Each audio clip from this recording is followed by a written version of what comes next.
What is up, guys? Welcome back to another episode of the Fantasy Fellow Show. My name's Kyle. Today it's Saturday afternoon, March 11th. We have we're going to be going over the best ball ADP. We're going to be looking at Underdog and Drafters.com.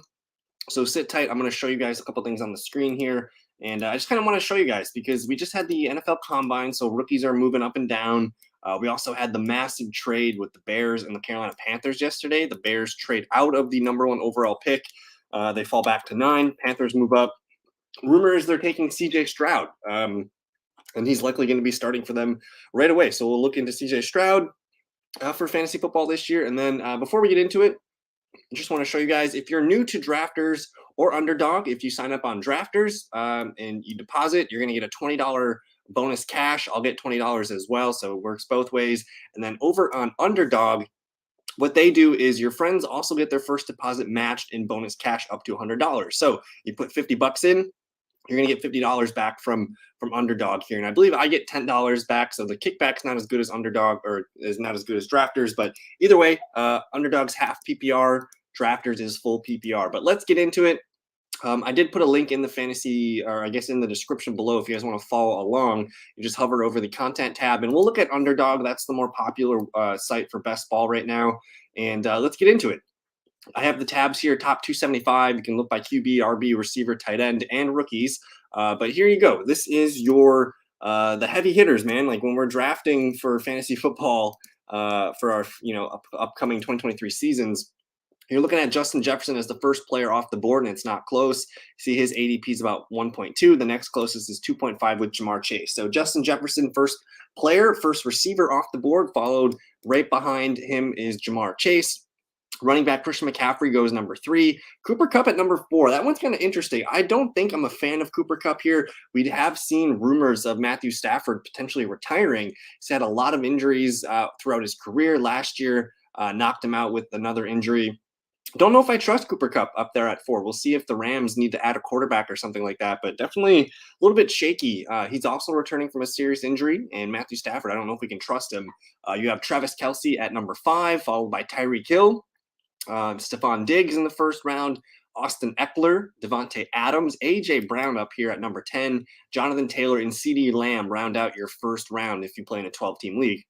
So very interesting. In the top 12 picks, you have 8 wide receivers, 3 running backs, and 1 tight end. No quarterbacks yet, no rookies, but starting the second round here, you have Bijan Robinson, the rookie, up here to number 13. He's the 4th running back off the board, so people are already expecting him to be a top 5 fantasy running back this season. I'm not sure where he's going to be landing.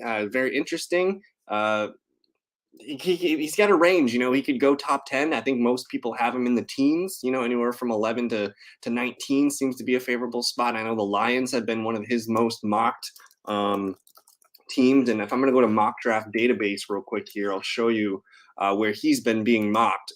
Consensus big boards, running backs. Let's just click on Bijan. So they have him here at a consensus number 15. But once you click on a player, you can see his chart of his average ADP ranking. And then you can see mock drafts that have been, recorded here. A lot of Lions, the Commanders, the Buccaneers at 19.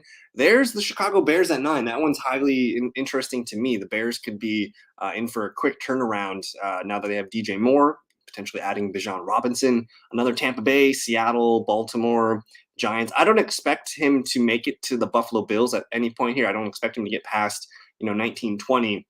But it seems like the Lions and the Buccaneers at 18 seem to be the most likely floor for Bijan. Then you have Saquon Barkley, RB5, Amon-Ra St. Brown up here at wide receiver 9. And then we get our quarterbacks off the board here. Josh Allen and Patrick Mahomes go back-to-back at 16 and 17. Garrett Wilson, his ADP is shooting through the roof right now because of the potential of Aaron Rodgers going to the Jets. Jalen Waddle at 19. There's Jalen Hurts, T. Higgins, Devonta Smith, Kenneth Walker, RB6, and Derrick Henry all the way down here at RB7. Last year, people were drafting Derrick Henry as a top 5 running back. The Titans have basically put Derrick Henry on the trading block. They're not sure what to do with him, and I just don't think the Titans are going to be very good this year. So there is, at least that's baked into the ADP. We're not spending a top 5 pick on Henry. He's a late second-round pick, early third-round pick. So that's our second round. I guess in the second round now, through 24 picks, you have 7 running backs, 13 wide receivers, 3 quarterbacks, and just the 1 tight end. Moving into the 25 to 36, that's the third round range. Breece Hall at the top here. I like Breece Hall a lot. Showed us a lot of good stuff last year, but I'm slightly concerned. I just don't like taking players recovering from a serious knee injury. Now, his happened in October, early enough last year where he could be ready for the season and just have no problem. He's young enough, super stud athlete as well, so he could pay off here as a top 10 running back ADP. DK Metcalf, Chris Olave, the next two receivers. And then you have Nick Chubb, Josh Jacobs, Travis Etienne, a little run on running backs, Deebo Samuel, Joe Burrow, the fourth quarterback off the board. And there you see your second tight end, Mark Andrews, off the board here. We'll see what happens with the quarterback situation in Baltimore. I'm assuming we're going to see Lamar Jackson back in Baltimore. Ramondre Stevenson, RB12, DeAndre Hopkins, wide receiver 17, and Tony Pollard, of course, recovering from his serious injuries, RB13. He also got franchise tagged here. So now through 3 rounds, you have 13 running backs, 17 wide receivers, 2 tight ends, and 4 quarterbacks. Let's move on into the 4th round. You have Amari Cooper here at the top. Calvin Ridley, highly excited for Calvin Ridley with his new team, the Jags. There's Justin Fields up here at QB5, who gets a slight boost with DJ Moore. We don't love it for DJ Moore. We still expect him to be a wide receiver too, but Justin Fields now gets a lockdown wide receiver on the outside. Mike Williams, wide receiver 20. There's Lamar Jackson, Najee Harris, RB14, TJ Hawkinson, tight end 3. Christian Watson, my goodness, wide receiver 21 for 44 here. Michael Pittman Jr., Jerry Jeudy, DJ Moore, and George Kittle round out the top 4 rounds here. So through 48 picks, you have 4 tight ends, 24 wide receivers, 14 running backs, and 6 QBs. So it looks like you want receivers early. Again, half the picks in the first 2 rounds are wide receivers. So make sure you guys get at least 1 or 2 receivers in those first 4 rounds. Moving into the 5th round, Justin Herbert off the board here. He seems to be like a pretty good value. Last year, they ran a lot of touchdowns in with Austin Eckler. And the new offensive coordinator there, Kellen Moore, I'm kind of excited and hoping to buy the dip here on Justin Herbert as QB7. I think he can be top 5. Drake London, number 50 overall. Christian Kirk, Terry McLaurin, Chris Godwin, another run on receivers there. There's DeAndre Swift, Jackson Smith-Njigba, the second rookie off the board here, the first rookie wide receiver. He's actually my favorite wide receiver in the draft. I think he's the most versatile, plug-and-play, safest prospect for wide receivers this year. There's Trevor Lawrence at QB8 in the 5th round. Keenan Allen, who restructured with the Chargers, so he's not going to go anywhere. Jahmyr Gibbs, the second rookie running back and the 3rd rookie overall. He's going to be a fun pick because where his ADP is going, you're talking late 1st, potentially early 2nd. If he gets taken by Buffalo, Cincinnati, Kansas City, we're going to love Jahmyr Gibbs, and his ADP is going to shoot up. There's Dalvin Cook all the way down here at RB17. The tread on his tires is wearing thin. Rumors of him being on the trade block. And then there's Jamison Williams, who I think is probably everyone's favorite sleeper second-year wide receiver because we didn't really get to see a lot of him last year. He was injured, missed most of the year, but he's everyone's kind of favorite, breakout second-year player that we haven't seen much. So here we go. Through 5 rounds, 31 wide receivers, 17 running backs, 8 quarterbacks, and just the 4 tight ends. Let's move into the 6th round here. You have Tyler Lockett opening up here at 61. Wide receiver 32 for Tyler Lockett just seems criminal, guys. I know he's another year older, but man, last year he proved he was one of the best draft picks based on ADP value. Finished wide receiver 13 in PPR formats, half PPR. Maybe he finished a little bit lower or higher. But either way, a fringe wide receiver 1 that you're getting at wide receiver 32 seems like a pretty good option. Kyle Pitts, cooling down on his ADP. Last year he was like a 3rd round pick. Now he's a 6th round pick. Tight end 5 overall, kind of interesting there. Aaron Jones down here presents a pretty good value. RB18. If Jordan Love is indeed at the helm, I expect the Packers running backs to be highly involved in the Packers offense. So Aaron Jones and A.J. Dillon both have good value this season. There's Dallas Goedert, one of my favorite values at tight end number 6. Marquise Brown with the potential for DeAndre Hopkins to be traded or moved. Marquise Brown could be a screaming value here at wide receiver 33. Dameon Pierce, RB19. We love him. Mike Evans, lowest ADP of his career probably. Brandon Ayuk, wide receiver 35. There's Javonte Williams. We got to pump the brakes on Javonte Williams. There is some bad news blurbs about him surfacing the last week or so that he might not be ready to start the season. And he had a multi-ligament tear in his knee.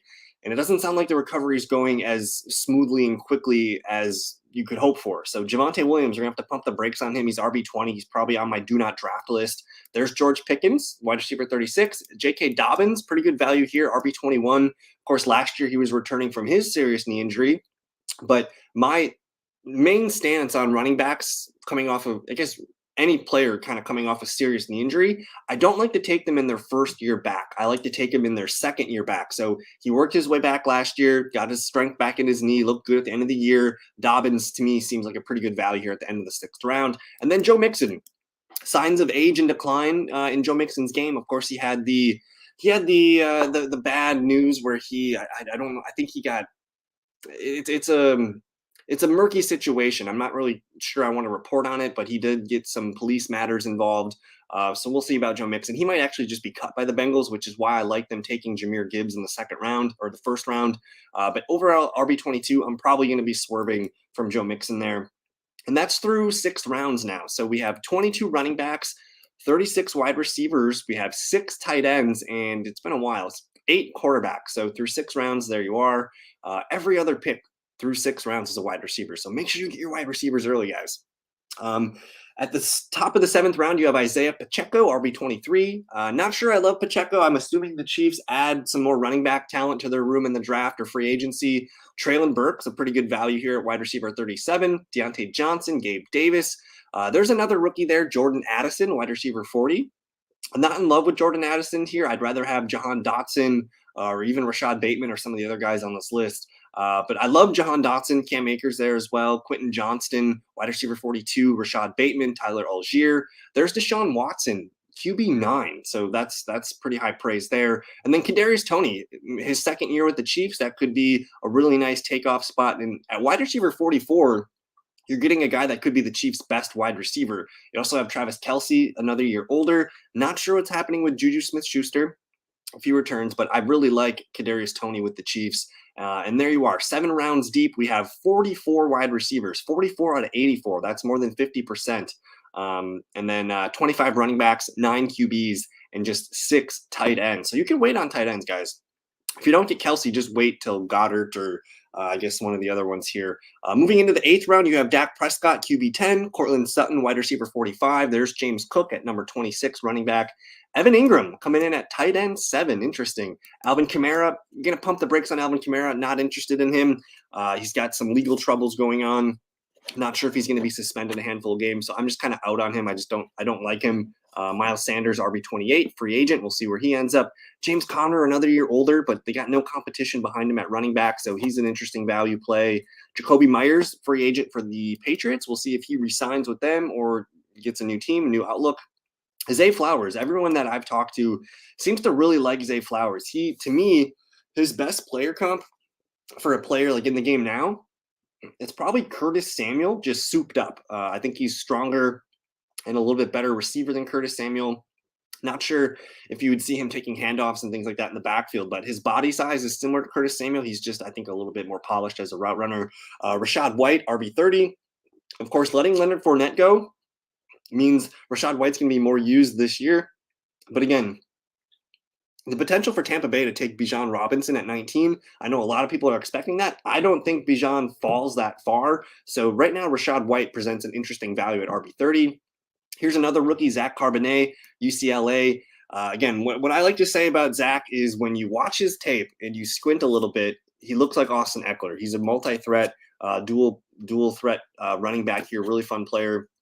Probably a 2nd or 3rd round pick. And then finishing the 8th round is Darren Waller. We don't know who his quarterback is yet, but at tight end 8, he's had some struggles staying healthy the last few years, but you're getting a little bit of a discount here. So through 8 rounds, 8 tight ends, 31 running backs, 47 wide receivers, and 10 quarterbacks. So we'll kind of speed it up here. 10th round, you got Kirk Cousins, Tua, more quarterbacks coming off the board. A lot of quarterbacks in this 10th round. You got Kirk, Tua, Trey Lance. You have Daniel Jones. More receivers off the board here. Brandon Cooks, not sure where he's going to end up. Darnell Mooney might take a little bit of hit now that DJ Moore's there. And then Juju, not sure where he's going to play. And then you get a rookie here, Jalen Hyatt, wide receiver from Tennessee. He's kind of like if I were to compare him to anyone just coming out of the draft, he would be kind of like Christian Watson, super fast, guy that can stretch the field, get him the ball in his hands and see what's happened. He's just always wide open. He just gets open. So he's a lot of fun. Khalil Herbert, interesting guy here. If the Bears don't draft a running back, they're probably going to let David Montgomery walk. So Khalil Herbert could be the starting running back for the Bears this year. I like him a lot. David Njoku, good tight end value here at tight end 9. Brian Robinson, probably the starting running back for the Commanders this season. And then A.J. Dillon, getting a nice discount here in the 10th round. We were drafting him in the 6th, 7th round last year. RB34, I think that's pretty good value this season. Moving into the what round is this? This is the 11th round, maybe the 10th. This is the 10th round. Pat Freiermuth, he's probably my favorite tight end in the draft. At tight end 10, sign me up. 10th round, sign me up. Donovan Jones, Peoples-Jones, Jamal Williams, Elijah Moore could get a nice QB upgrade. Jared Goff, pretty reliable. Dalton Schultz going to probably be on a new team. Keep in mind, Russell Wilson, as bad as his year was last year, he still finished as a fringe QB1. So it could be better this year. That's a decent value if you wait on QB. Michael Thomas, just never know what he's going to do. Zay Jones, David Montgomery, Geno Smith, and then Aaron Rodgers. So there's the top 10 rounds. And then that's going to do it. I think you guys can click on the link in the description if you want to follow more. Go ahead and check it out. And then again, this was all Underdog. If you guys wanted to check out the Drafters content, which again, Drafters is full ADP or full PPR. Underdog is half PPR. So I prefer full PPR formats. They have the same kind of formats here: quarterback, running back, wide receiver, tight end, rookies. You can click on that or the top 275. So check those out. Again, if you guys are new to Drafters or Underdog, use those promo codes, get you guys some free money, and I'll get some kickback too. But that's it. Enjoy the rest of your Saturday afternoon and weekend. I'm going to be out of here. You guys take it easy. Thanks. Peace.